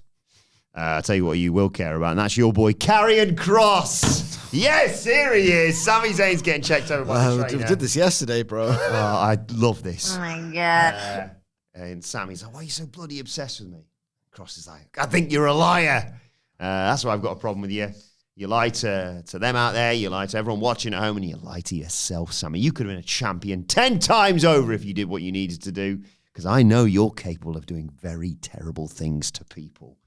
You're not a good guy, Sami. You're a bad guy like the rest of us. Sami looks up and down at Karrion Kross and says, you're wrong. And do the... Karrion says, I might be wrong, but I might be right too. Oh my God. Oh, this is incredible. I love this. They've They're always gonna have a match. done this. Yeah, that's it. Always has to have a match, and you don't want to watch the match. Who's going to be proven right in the long term? Well, every time Karrion Kross is proven right, because he just posts a picture of when somebody turns heel 4 years later, and then it's like them two having a He chat. call it, yeah. He calls it long term. It's long term calling. It's That's what they say.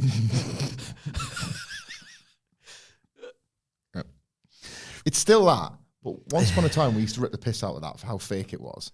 Now, it's Best thing in wrestling. well, yeah. no, it does actually follow. It does follow. It does track, right? It does follow through. But I don't know the fact that it can never be Karrion Kross in a spot, right? If he is, Sami Zayn's going to turn heel, right, and he's going to turn on either Jey Uso, CM Punk, a combination of the two, and possibly win the belt as a heel, and it's going to be like heartbreaking and all that kind of stuff. Brilliant! I cannot wait to see all that play out. Genuinely, been excited for it since he came back on the Raw after WrestleMania. Like Karrion Kross claiming that in a tweet. Great for Karrion Kross. What else on TV am I supposed to like? He did it with AJ Styles and Logan Paul, and he tried to help, and AJ didn't take the help, and AJ lost. And then Karrion Kross just it tweets, I told you so, AJ, whatever. On we go. What can I gain from that as a fan, as opposed to like the Sami Zayn turn and the title changes and the twists and like It's like those betting tips accounts on Twitter. Just like, I wish I'd known that in advance. That's useful. what a strange emotion to want.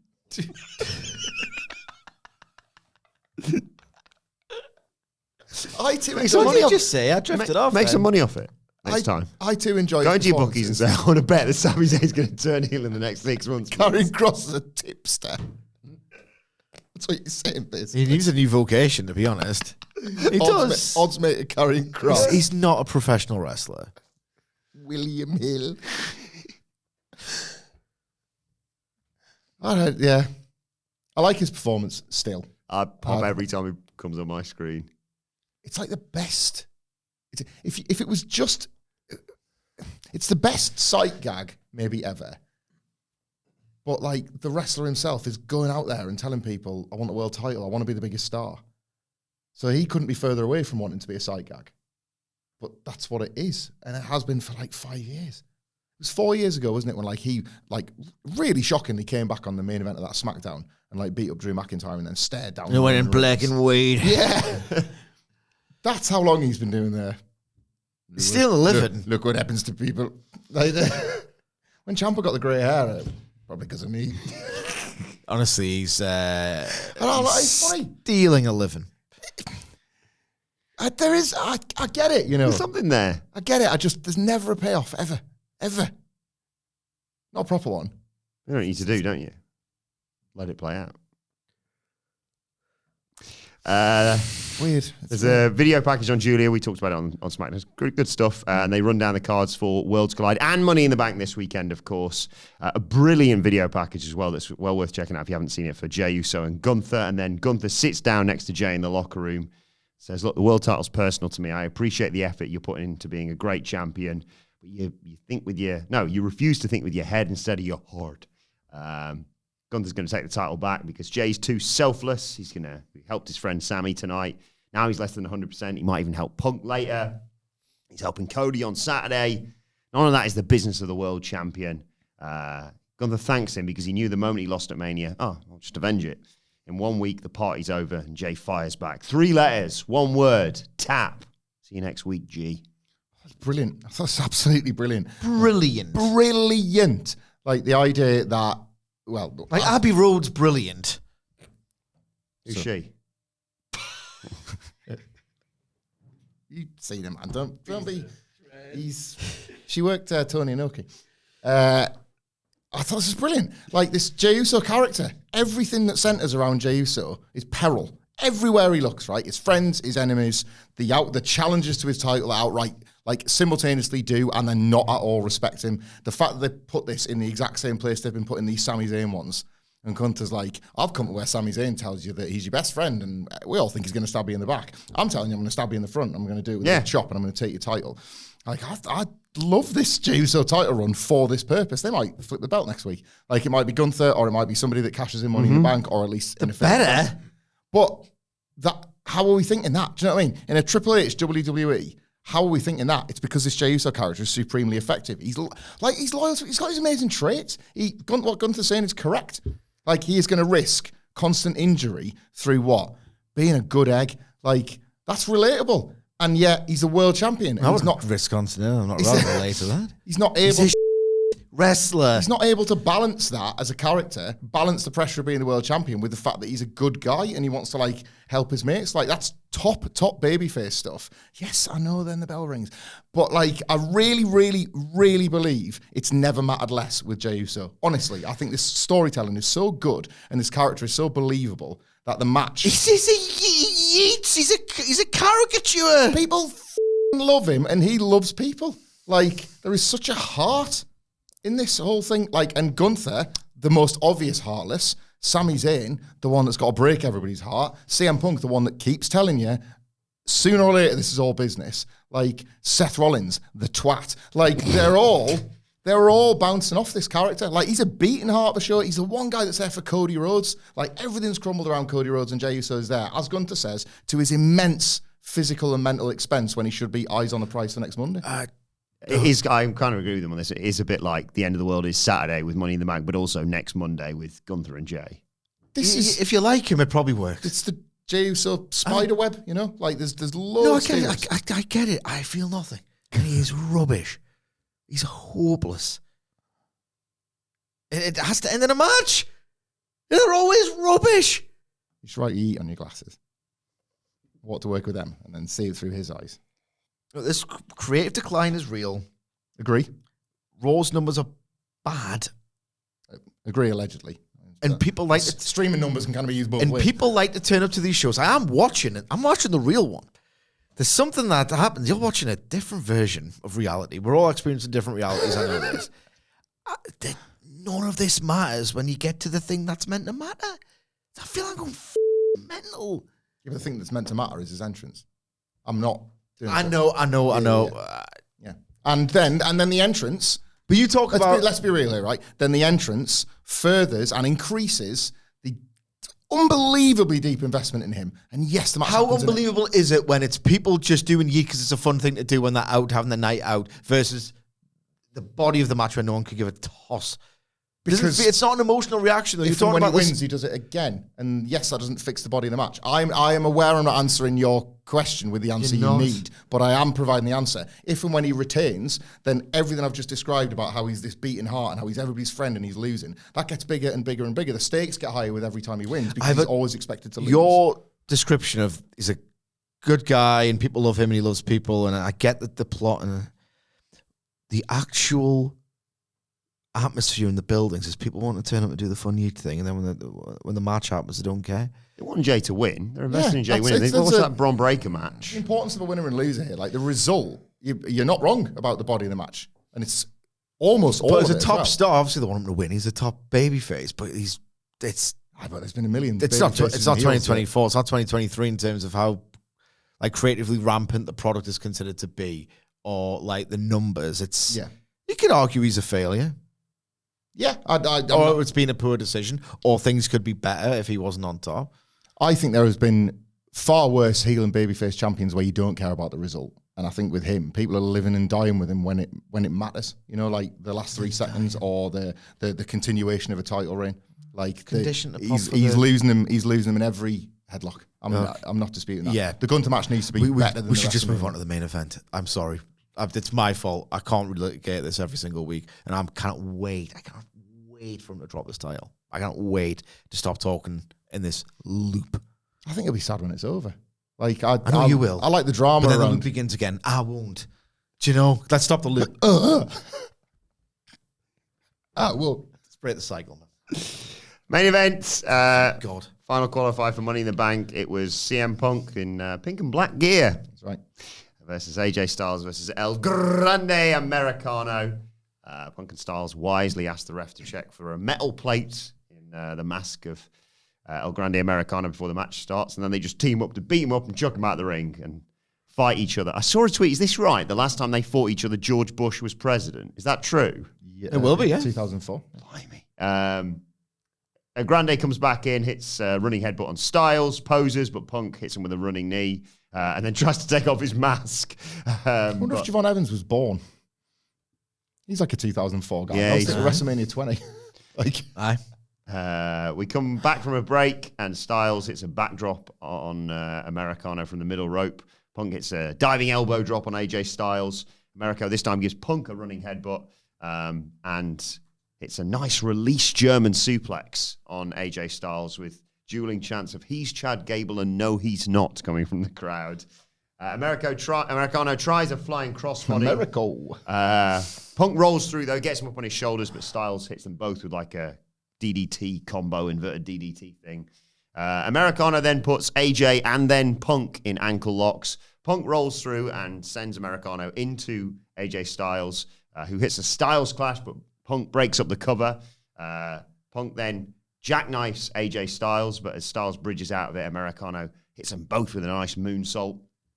Punk hits Americano with a GTS. He's got the match won. 1, 2, Braun Breaker. You could hear the barking coming a mile off. Pulls CM Punk out of the ring, and Bronson Reed and Braun Breaker beat up CM Punk until Jey Uso and Sami Zayn run out to make the save. At one point, I think Styles was setting up for a phenomenal forearm, and they bump into Styles, and he goes down, but he gets back up and takes everyone out on the outside with a springboard dive. And this time when he goes back in to hit a phenomenal forearm to El Grande Americano.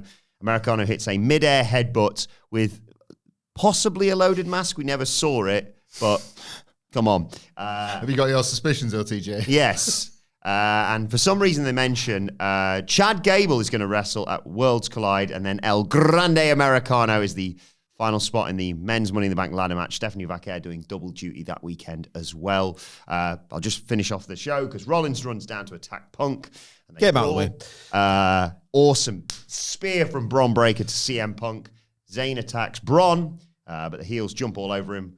Rollins puts him down with a stomp, one for CM Punk as well. Jey super kicks Bronson Reed, but Breaker spears him. Rollins stomps him, and then they set him up. Despite the fact he's working this weekend and defending the title next Monday, he is flattened with consecutive tsunamis from Bronson Reed, and Rollins and his gang stand tall to close out Raw. Yeah, that's just a capper on that. Like the show long overlapping story. Big fan. The match. So I have nothing massively positive to say about the match. So I'm excited for Sidge like going 2-footed on it. But I will just say, I also just thought like the women's one, it was fine. But I had less investment because I didn't, like, Punk's the guy liking this, but I didn't think he was going to win. I was kind of waiting for the run-in. I was waiting for the breakdown with the Seth stable, and I did think, I was pretty certain El Grande Americano would win, and he was going to pin AJ Styles. I knew Punk wasn't, put it that way. Yeah. So I didn't think it was any kind of like Turkarina or anything. I just thought it was fine. Like, just like it was a lot of spots, ultimately, a lot of spots to break up. There was one really nice exchange between AJ Styles and CM Punk that was very much in that vein of, God, this is something to look at. Like, this is like it was a rope running, like, leapfrog, drop down, tackle, reverse. Day one of training school type thing, but seeing them two do it all these years later, just a little bit of something. I was like, oh God, yeah, this is like. I don't even think I do want the singles match. It's not a dream match to me, but it was pretty cool to look at for a second. That was the only like true emotional response I had to any of this. The rest, just a series of spots in service of the kind of the other bigger stories, that being El Grande Americano's win and the Seth stable stuff. About a year ago, I remember describing CM Punk as he's still got the mind of CM Punk, but he's working with the body like Krang style. With Karrion Kross. Like, he's so limited physically these days. The usual thing. Never a great athlete to begin with. Now he's pretty damn old. Like, I think I've seen the last great CM Punk match, and it's probably Bad Blood. I think he's finished. He wrestles as if he's underwater. I don't know if something was off with him, if something got tweaked, or... He wrestled in such a laboured, clumsy, exhausted way in that main event. Like, he just looked actively bad. It's like he's been holding on. Like, him, by his own admission, he's falling apart. Like, I don't think I've ever seen him enter a worse individual performance here. It was like the main match. We haven't really talked about that. No, but I'm getting to it. Okay. No. I thought it was in that Mania match was a very dramatic version of just a WWE match. Yeah. Where it's got these action set pieces that it's very obviously building towards, and they timed it quite well. If you scrutinize it, not all of it makes sense. And should you be selling that? Yes, is the answer, but you can't arrange those three-way sequences if someone sells because someone has to do something. You know what I mean? Yeah. I agree. Like, done popcorn. Yeah. Well-timed, very dramatic. Like, good slop. Like, Yes. well-timed, pure slop that if you pick at it, unspools, well-timed slop. This was not. There was an exchange where Punk is basically trying to maneuver. I think he was trying to maneuver El Grande Americano into a head scissors. It was such a struggle. Like, watching him out there was like 1999 old WCW guys are way too old. Like, way too old. Like, really, like, there was... I felt like it was weird watching CM Punk in there with no frenzy atmosphere. Like, he was just doing stuff to no reaction. That was the CM Punk's finished alarm. We've been waiting a long time to hear it. Just when you thought you were going to hear it, nah, he's not finished yet. Labored, underwater. Like, I don't know what happened with that spear in the post-match as well, but my God, his head banged off the canvas. If you're going back, watch it back. You're meant to, like, take it as a flat back. Back, head. Like, his head, it looked bad. Now, the broad point I want to make about CM Punk, I think I've watched the last great CM Punk match, and there's a reason. I think he's got just enough in him physically, and he could do some kind of plunder. I mean, if Sting can do matches, I'm not saying it's impossible for it to happen. Yeah. Because if Sting at 64 can have these shortcuts and people creating movement, of course, CM Punk in certain contexts could still do something great or electrifying or fun. His mind's going as well. If you look at his 2025, the last thing that he did where I thought there's a CM Punk performance in there, a proper CM Punk performance where his mind has always been so much more ahead of his body, was the Sami Zayn TV match. Pretty much after that point, he's working exclusively like a hot tag, which was fine. And I'm amazed on this evidence he did the code red, realistically. But like it's in a tag, or that's Sammy's the Seth Rollins match in the steel cage, the Seth Rollins thing at WrestleMania. It's just he can kick out with some finishers, and that sounds a bit reductive, but it's not inaccurate. If you look at what he's doing, the guy who built one of the most rave-reviewed series of matches of all time around the headlock had the mind. I think he's losing it. I think he's losing his mind. Do you know what I mean?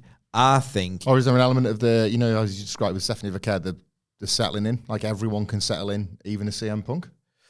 Maybe. But, but that he's doing Paul Heyman layout, finisher spam slop, which I've got bored of years and years ago. Punk's done it twice this year, and he doesn't have that many matches, but his two biggest matches of the year, the steel cage and just Paul Heyman layout slop.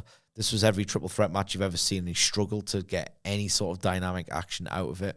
I think WWE and what it wants or expects or maybe even demands out of its wrestlers. I'm not saying there's this like totalitarian regime where it's like independent thought. You had an idea to do something cool or unique or interesting in the match. We can't have that. Yeah. But we know there's a playbook. Yeah. We know that there's not exactly this huge demand for think of these really cool details and thread this match. They know the audience they're playing in front of. They'd be stupid to try and do something too ambitious. But when you're CM Punk, I think he's no longer being encouraged or rewarded in just putting that lovely thought, the idea of him getting the body slam over. Yeah. You know, and then that wonderful reversal from Matt Sydal where, CM Punk's arrogant. CM Punk in late 2021 AEW thinks he can just walk back in and do it. Nope, you can't. Like, that's gone. That's dead. That level of thought is gone. He doesn't have to do it anymore. I think it's like laziness is creeping into CM Punk's mental game and psychology. And it just felt, honestly, a bit like you're just watching a WWE guy through and through. It was a bit sad watching this. I might be going too footage, but this was slop, and he's just been doing slop for months now. I'm enjoying CM Punk dyed-in-the-wool WWE guy. In terms I will of say, sorry, he's still completely over, and Yeah. he'd be deranged not it's to a different think. over as well, isn't it? Like I think of late, he's become like more over. Yeah. The more dyed-in-the-wool WWE gets, which is an interesting thing to look at in the same way, really. Like he's made a couple of choices there, and they seem to have actually increased how over he is, which is only going to help his cause to say be the world champion or whatever. And maybe there's an element of that in how he's choosing to work, or which it could be in the same way that you might be thinking, oh, am I going into 2-2-footed there? Am I maybe giving him too much credit? You don't know. I will say, but I said this a few weeks ago, as much as I am maybe one of the last holdouts that thinks there's possibly one more Seth Rollins match in, it won't be great, but there's one more in service of this story, maybe a singles match. Even as a massive CM Punk fan, I think I'm jonesing for his next new singles feud as much as he is. You know, like the week to week, the big when the storyboard and the big angles. If you think the Drew thing, you know, I'm as ready for that as I imagine he is. And then you kind of wonder that's his element. He's kind of always been shameless about that, hasn't he? Yeah. That is his element. Getting that like sort of either like just the one giant match or the trilogy or whatever. He makes the trilogy look like it belongs rather than this thing that is an obligation. So I wonder maybe if that's where we're next going to see that, because that's always where he's shone the most, even in WWE. But yeah, no, there is something different in Punk lately, but I've seen that as a good thing. That's just playing a character, playing the time. Like, but I had it especially in the Saturday Night's Main Event thing. I was so alive for him in that tag and the way he wrestled in that tag, and I love what he's doing. Maybe this match came too quickly for him. Maybe I don't know. He just looked bad. Like really rubbish. It felt like not Heroes of Wrestling. That's obviously gross hyperbole. But my God, I've never seen him look as laboured in my life as he did in that match last night. Maybe sometimes there's an element of comparison, and we know what are like AJ Styles for his age, blah blah blah blah blah, and like Chad Gable, this like freak of nature athlete, and sometimes he wasn't in the match. It was El Grande Americano. Remember years ago? Good point. Yeah. Sorry, yeah. Remember years ago before say we talked about the AEW move, long before it even happened. Yeah. I'd say it was when Punk was in backstage working for Fox, not WWE, and we used to have the chats. As like I was probably the same as I am with CM Punk. You were like just more positive on him broadly because he hadn't destroyed AEW yet. But we did have those conversations. I went off him for a bit. But I remember thinking we both had those chats where it's like, mind, it would be weird watching him in there with someone like a Kenny Omega. Yes. Because of the difference in like, and it wasn't shooting on Punk. It was like, he's not that explosive guy, and seeing him in there against somebody explosive, it would be about the minds rather than the bodies. And maybe this was like a micro example of that. Yeah. Chad Gable is incredible out there, This like, you know, 100 miles an hour. And like, this was the first time, because I know people have thought on Twitter when like the discourse happens about Brawl Out of like, oh, the Kenny Punk match would have been rubbish. Kenny would have ran circles around him. It's like, well, no, because he's not an idiot. He would have sort of like met him at Punk's level, and their minds together would have been conjured something better than a million matches based on really great hot moves with a Z, you know? Yeah. This made me think, oh, God, do I even want to see that again down the road? Has he had his last great match? I thought he looked bad. Well, let us know your thoughts on the match and on the show in the comment section below, or on X at WhatCultureWWE. Watch there. You can follow all four of us. You can follow Michael Hamflett at Michael Hamflett. Follow Michael Sidgwick at M. Sidgwick. Follow our producer Adam Nicholas at It's Adam Nicholas. And you can follow me at Adam Wilbourn. Follow us all at WhatCultureWWE, as I said. Make sure you subscribe to What Culture Wrestling, wherever you get your podcasts from. For daily wrestling podcasts, we'll be back later on today to preview NXT. But for now, it's been the Raw review. My thanks to Hamflett, Sidgwick. Thank you for joining us, and we will see you soon.